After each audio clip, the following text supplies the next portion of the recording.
regarded to some as the jewel of the calendar, regarded to some as the damage limitation weekend. LCR is ready to go for round 4 here at the Monaco Grand Prix, and this very much iconic staple of the calendar, which of course features 19 turns, just the one DRS opportunity to overtaking, and overtaking of course is a very difficult thing around here. And let's have a look. Of course, just a few minutes ago we had a brilliant and epic weather changing qualifying, and here is your grid for it. So it's the second career pole position for KJ Gamer, his first of the season and second for Williams this season as well. Alongside him, the man that scored that pole position but has since become a reserve. Blitzen starts from second. LCR Mulder leads the reserves as well. He lines up ahead of his championship leading teammate T10 Amazed. Looking back to row 3, McLaren get a good qualifying with Melanie starting from 5th and CRG more so in 6th. The Brazilian D2 Felipe gets 7th. ERL Tibor starts from 8th. And looking onto the final row of the top 10, Sims making his debut, of course, for Williams, starts from 9th, with GSR Vivid making a strong debut as a reserve today. And on row 6, of course, begins with another reserve in BMG Kunt, Tristan Avenge alongside him in 12th. And then looking back, Ferrari also start on the head of row 7, LCR Apex alongside Evio Kushito, who starts from 14th. And you're probably wondering, where's Sirra? He's on the 8th row of the grid. He has got it all to do in the race. Alongside him, the McLaren of LK, his teammate 5th, he's down in 16th. And last but no means least, flying the flag for Red Bull, but as an actual fact in the Racing Point, John Pat starts from 2nd. But as you can see, the drivers are very much thick and fast on the formation track. One of course is the voice of LCR United alongside me, ERL F1 Ben. Ben, pleasure to bring you here alongside me as per usual. And what about that qualifying? It really was edge of your seat stuff. All came down to the last couple of seconds. Blitzen and KJ, both Suzuki drivers coming out of absolutely pretty much nowhere, to be honest. They were not by anticipation pole. Stealing it at the end, Mulder up there and Peter, definitely just the main surprise patch. Not qualifying his teammate Amazed. Obviously with no drivers here today. He's Mulder to take that vacant seat. Of course, Sarah at 15th place. What can we expect from him? Don't be surprised if he comes in early. It's a bit of a different way, but with drivers now come to the grid, it should be a bloody amazing Grand Prix. It should, and a lot can bank on the start. 39 laps of the potential chance, part 1 of 3 for the LCR Triple Crown begins here in Monaco, and a long journey towards it. But the question is, who will win? It's built up towards the 5 red lights, and LCR Season 8 is off in Monte Carlo. Good start from KJ, not so good from Blitzen. LCR coming down the inside, down towards the line. He's got past Blitzen, and Amazed forces right behind the scenes, starts in the P3. Just about Mulder managed to be fended off by Blitzen. On the hill climb up towards Westland. They come for the first time. Mulder still very much holding his own in P3. Blitzen holding on to P2 as KJ still safe for lead. Meanwhile, Tibor is on the inside of D2 Felipe and gets past him through towards the casino. It's fairly 1 by 1 with the leaders, but Mulder had the jump on Blitzen but couldn't capitalise, Ben. Well, I'm just looking towards further back. There is a lot of bumping and banging. Williams went straight into the back. We've got yellow flag a little bit behind. Can't see it. I think it might have been Apex. The Apex might have hit the second race in a row down the hairpin. But overall, good start. But no real movement. I think the entire top 6 stayed exactly how they are. People in front of Felipe. A good start. Sort of Toronto. DBS Casino. Yeah, that's not but Casino, well, I think he tried to move with somebody and just bagged the great tyre, did a shallow, put the big round, and that could have been bad, but it's going to be his back going. And KJ will lead the first lap. He will indeed, on the hunt to try and get that first race victory for him. Second pole position, of course. He had that at Canada, but has never actually won in LCR. He'll be hoping to change that here today, going round towards the casino section. Meanwhile, Tibor has been let through by his Northern Irish teammate in CRG more so. So Tibor, in fact, is one of the few real gainers off the start. Sierra up from 15th to 12th. But as expected, around Monaco, can't really take too many opportunities. BMG Kunt on his debut up from 11th to 9th, and Sims alternating the swap as well, with Vivid right on the tail of him. But here we go through towards the Novel chicane, and top 5 still, as you said, not really changed positions. But KJ is very much under the cosh here from Blitzen, who's saying, look, I used to be teammates with you, but now this is purely business. Yeah, knowing Kyle will definitely want this win. He hasn't been practicing that much as Blitzen. I've got a feeling he's got a very good good result here. Mulder as well. Mulder looks hungry. I mean, even though he's a reserve, don't be surprised if Mulder ends with a full-time seat soon. He's He's looking very, very feisty here today. Mulder actually, as I said, taking the fast up the race, but it's 8.0. It's all about T-Ball, nearly 6 tenths faster than the leading group. And you wonder, maybe we'll have a Singapore situation on our hands as Sims already into the pits. And it's for tyres. That's surprising because, of course, it isn't a front wing change. We did have one pit on lap 1 as well. That came from John Papp, who decided that he needed to put on a set of hards and I believe a new front wing. So he is quite the way down the field. But yeah, Sims interestingly going for the non-busy option, shall we say. But as you can see for the rest of the field, it's all fairly bunched with Crescito and Apex a little bit far back, along with Juz and LK fairly battling as it is. But other than that, one big conga line that sort of splits in certain areas. But the crucial fact is the top 8, all within a second of one another. As Syrah just past Vivid there, down towards the Novel chicane. Alright, the Brazilian got the move, already at the points. He needs to cut down this gap. May's pulling away down the points as it stands. Not what Syrah needs, he needs to get slices. The BMG cunt in front, so we'll see how that goes. And as I predicted, as I correctly predicted, Syrah in early and for the hard top on the tyres. This is pure ready from Syrah. Well. Well, this just got interesting. Apex also in for a stop. He's going to go onto the hard tyres as well and get a fresh front wing as a result. So his wasn't exactly fully what he had planned, but you do question whether that is something that Syrah has planned from the get-go. Ben mentioned it in qualifying. This is what we expected to see, really, from the Brazilian. Make an early pit stop and just get the opportunity of no traffic to deal with. But now, crucially, he's got 8.4 seconds worth of clean air. But at this moment in time, the soft tyres are still being remarkably quicker than them hards. I can't see who that's for. Could be to debris T-Ball now into the pits as well. Debris, because I can't see any obvious signs of accidents. Tibble's on mediums. 30 laps isn't impossible. And he's clear from also as well. And Crescito, I think he'll also be for Crescito, which is obviously even better because it's one less person that he has to negotiate with one more person that also Felipe and Syrah have to. Which is why if Felipe lets Syrah go. Yeah, I mean, this could be interesting. And the crucial fact as well is, what are the leaders going to think? Having seen drivers at the back of this train now pit, because of course I saw Syrah pit and I'm sure they didn't think too much of it. Meanwhile, side by side goes Joseph Engine, GSR and Vivian coming down towards the Novel chicane. Down the inside goes the American, and past he goes into 7th. Who says you can't overtake at Monaco? Okay, he's thinking about this as well. That was... Yeah, that will definitely get hit. I'm not sure if it was lag orientated or not. There is quite a bit of lag coming from JSR. Everyone's in. And they're all going on mediums. KJ Vivid in, KJ in, Carly Blitz in. Amazed. Oh, well. Where is T-Ball? So now that leaves T-Ball. Mulder. T-Ball. Oh, here he comes at the outside. I think. Down to He 1. is. He's got him. T-Ball's down there second. But KJ has maintained the lead, but T-Ball has broken up the Shizou block 2. And in that as well, has stopped something looking inevitable. It left Maze near more so as well. And Felipe is still in front of Syrah. That does make you question, doesn't it? Has everyone read the Syrah book heading into this weekend? So now we've got a real fight on our hands. We've got the top 3 on net. Now looking to try and continue the gap to Mulder and Melanie, not do anything too stupid, allowing them to basically get a free opportunity for a pit stop. And speaking of which, into the pits they come. Both are in. BMG Cunt will stay out and take the red lead. Joseph Benson can go for the 2nd place. Yes, he does.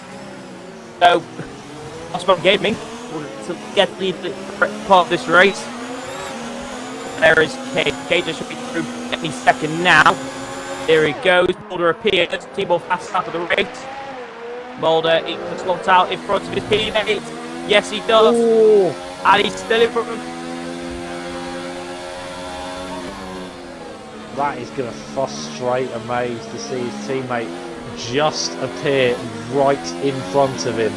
And now he's got a fight on his hands. Now he's got to try and find the way past. And here at Monaco, as we've seen so far, it is not easy to overtake.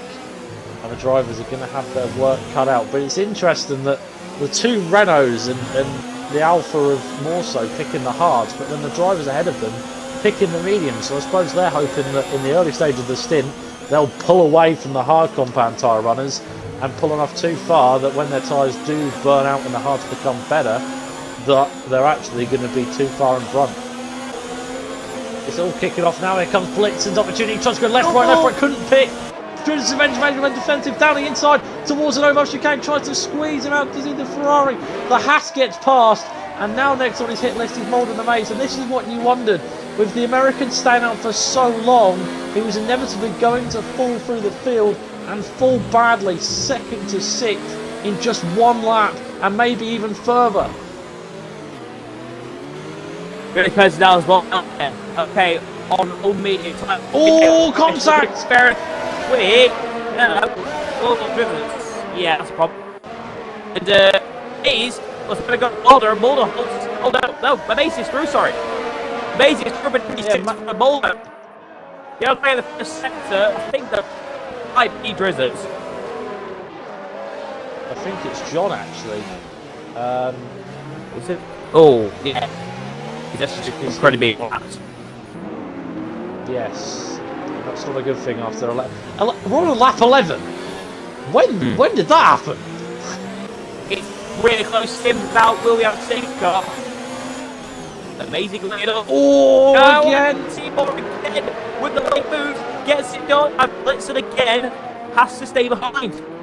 This is great work here from Team Blitzer's overtakes. He's keeping himself close to KJ and stopping Blitzer from getting any opportunity. Oh, what the? Okay. Phenomenal save there for Blitz. Lost back end. And that's not what he wanted at least. Now Amazed has to do his boy getting past LK. I can't go nowhere. Amazed. Into third. Net third, of course. We've still got Kunt and LK left to pit. And other than that, we've got some other drivers that have all made their pit stops. We'll get the pit stop screen up for you. As you can see, look, everyone made at least one stop, bar the men in first and fourth. And look at the gap between Hunt and KJ. It is dropping at a rapid rate, 4 seconds now. And you begin to wonder, is it round 3 for the traffic train? I think it's definitely a possibility. It's about 1.2 seconds a lap. Well, at every exit, it's about 4 tenths. Okay, 112.6 that lap. T-Ball matched it pretty much perfectly. Did the Frenchman 112.8. Series in. Barely did. Series in again. Oh. Hello. What? Oh, wait, page. The tire hit his teammate. It's either that or he's hit the wall. But I would just like to briefly mention that LK's still out there on that set of mediums. And of course, Melanie's teammate has currently got the 2 Mercedes in front of him. So you wonder... Are they... Oh!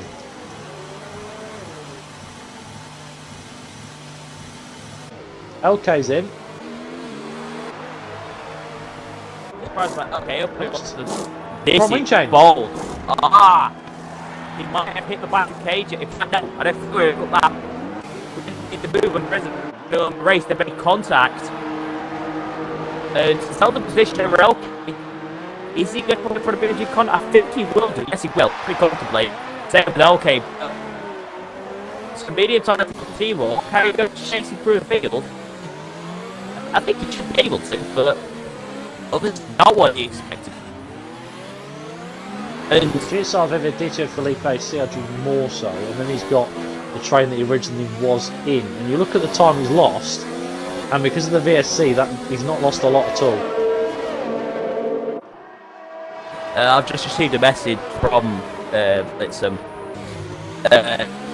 I'm not going to say it's perfect, but how did it go so wrong with the crying emoji?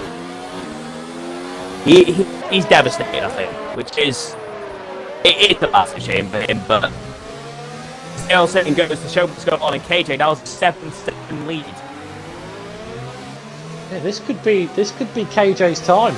Now with Amazed 7 seconds behind, he's got no one under pressure. To be fair, we talk about Tibble, but you have to give credit to KJ. He has coped with pressure that he's had constantly all race. He has coped with it in the first half, absolutely phenomenally. Yes, that's how close we are. We're only just hit the first half of the Grand Prix. He has dealt with that absolutely superbly, and now has got to continue to hold the gap to Amazed, who's still under threat from Mulder and Melanie. One mistake, and they're on top of him. So.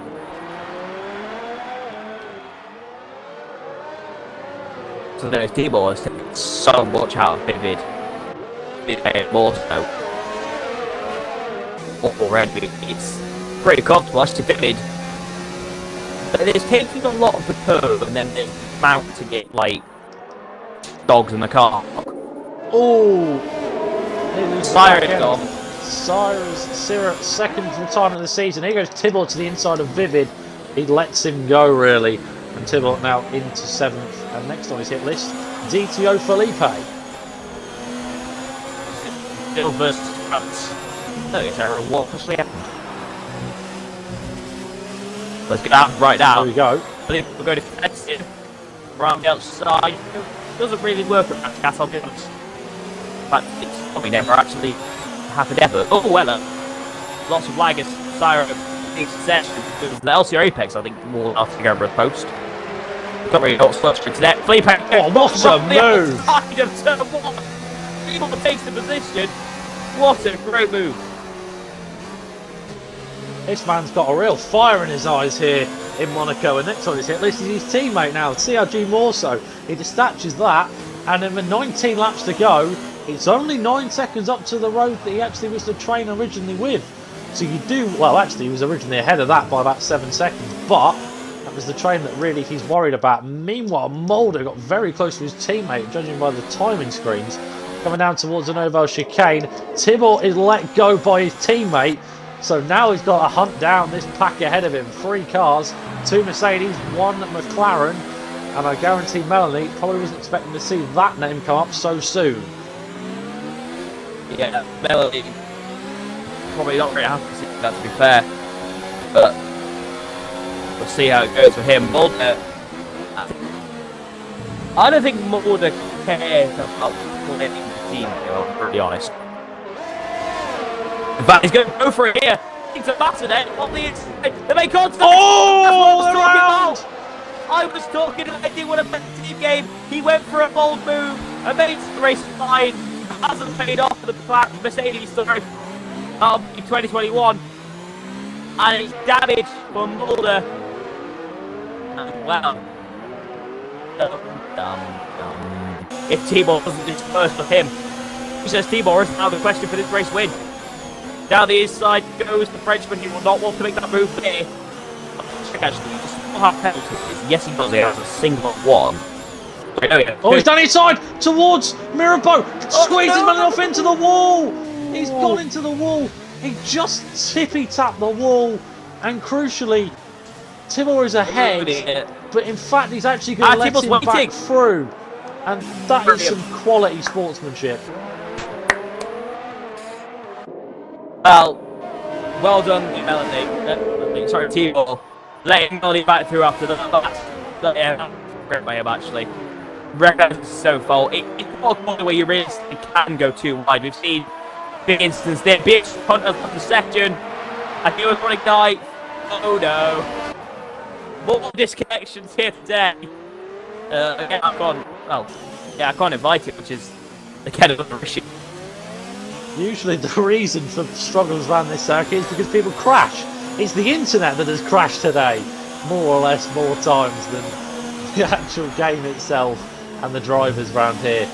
But now we've got the fight again in our hands between Tibble and Melanie, heading up towards, and up through the Boulevard towards Massenet and the casino section. He's closing again, and up towards the casino now on the exit of that, and then towards Mirabeau again. Probably thinks better of going for that inside line now, but the crucial thing is that might have just given Amazed P2. It'll still anyway, here we go. 6 points. There's a minute ahead of Labour. So coming out of the second part there on Mirabeau fast down towards the Novo chicane come this freeway train that still continue for another amazing bit of a squirm, and so was Melanie coming down towards the back. And on the helicopter cam, that looked like a brilliant opportunity for Melanie to go for a move, but I'm sure down in the cockpit, it definitely didn't look like an opportunity to overtake. Brown trousers coming soon. In fact, I mean, this race, the best race you want to see that will be T-balls. Let's go white. Probably much longer. Then comes T-ball. The outside. Yes. Oh! That is Stefan Brown.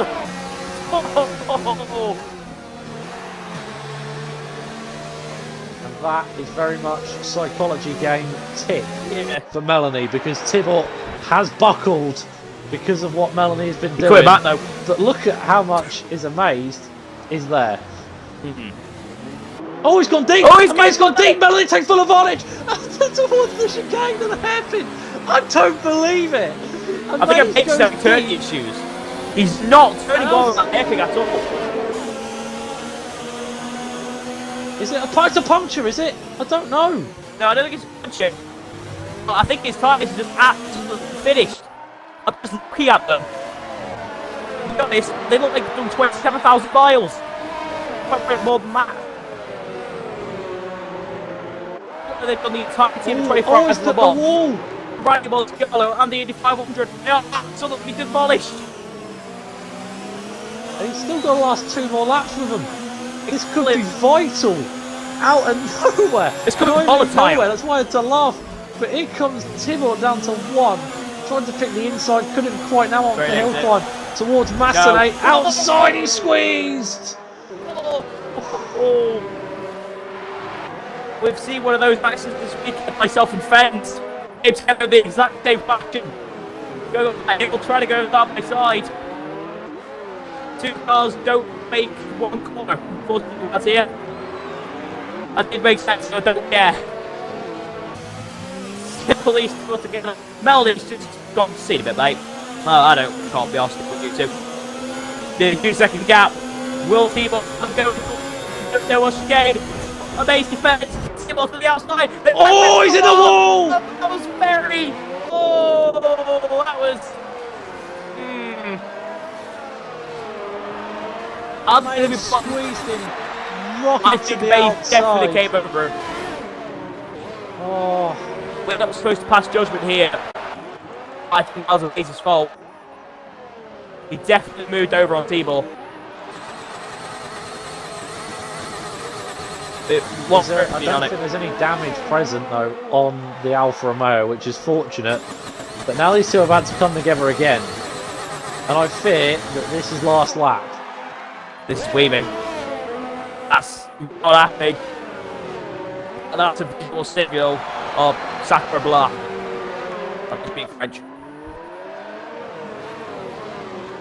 Down towards Mirabeau, and this could be last chance saloon for Thibault. He's not even going to get it due to penalties really, but he's got an opportunity now because Amazed is still struggling. And out of the second part of Mirabeau, under the lights, under the tunnel for the final time, as KJ prepares to take the final sector, picks out the inside and goes past the Frenchman into 3rd, the Scotsman down to 4th. But what can you say about KJ Gamer? His 2nd career pole position in LCR, and you wondered how long it was going to be before he eventually claimed a race victor. The 31st LCR victor is going to be KJ Gamer, who wins the Monaco Grand Prix. And Melanie, the flying Finn, brings home 2nd place for McLaren. Thibault is going to cross the line 3rd, but on penalties it goes to Amazed.